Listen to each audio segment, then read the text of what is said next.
SA group of কোম্পানিজের chairman Salahuddin আহমেদের বড় ভাই বিশিষ্ট সমাজসেবক নূর মোহাম্মদের দাফন সম্পন্ন হয়েছে। বাদ মাগরিব মরহুমের জানাজা শেষে নোয়াখালী সোনাইমুড়ির বটখিল গ্রামে পারিবারিক কবরস্থানে তাঁকে দাফন করা হয়। মরহুমের জানাজায় ইমামতি করেন নোয়াখালী ১ চাটখিল সোনাইমুড়ি আসনের জামাত নেতৃত্বাধীন ১১ দলীয় জোটের প্রার্থী মাওলানা সাইফুল্লাহ। এছাড়া জানাজায় অংশ নেন এসএ গ্রুপ অব কোম্পানিজের চেয়ারম্যান বিশিষ্ট ব্যবসায়ী সালাউদ্দিন আহমেদ ও প্রতিষ্ঠানটির পরিচালক নূরে আলম রুবেল সহ স্থানীয় রাজনৈতিক নেতৃবৃন্দ, মুসল্লি এবং নানা শ্রেণী পেশার মানুষ। জানাজার আগে মাওলানা সাইফুল্লাহ মরহুমের রুহের মাগফিরাত কামনা করেন। বড় ভাইয়ের মৃত্যুতে গভীর শোক প্রকাশ করে এসএ গ্রুপ অব কোম্পানিজের ব্যবস্থাপনা পরিচালক ও চেয়ারম্যান সালাউদ্দিন আহমেদ কান্নায় আবেগাপ্লুত হয়ে পড়েন। পাশাপাশি বড় ভাই নূর মোহাম্মদের রুহের মাগফিরাত কামনা করে দেশবাসীর কাছে দোয়া চান। স্থানীয়রাও তাঁর ইন্তেকালে গভীরভাবে শোকাহত।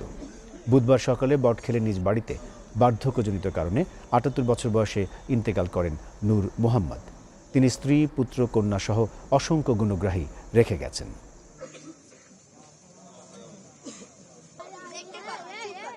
আসুন আমরা সবাই বোঝার চেষ্টা করি এবং কবরের কে ভয় করি, কবরের জগৎটাকে আমরা কি করি, ভয় করি। আর আমার ভাইয়ের আল্লাহ জীবনে সবগুলো মাফ করে থাকে। ওনার জীবনে কবিরা সবিরা সেদিকে বেদাত ইচ্ছা অনিচ্ছাকৃত ভুল ত্রুটি থাকতেই পারে। আল্লাহ এই বিশাল এই মজলিস সকলের দোয়া আল্লাহ তুমি কবুল করো এবং ওনাকে মাফ করে দাও। ছোট থেকে দুই ভাই একসাথে বড় হয়েছে, ভাই বোন সবাই তো চলে গেল, আসিল সেও তো আসিয়া চলে গেল। এইভাবে আমাদের সকলকেই যেতে হবে একদিন। অনেক সময় অনেক কথাবার্তা বলছে, কেউ ভালো লাগছে, কেউ মন্দে লাগছে।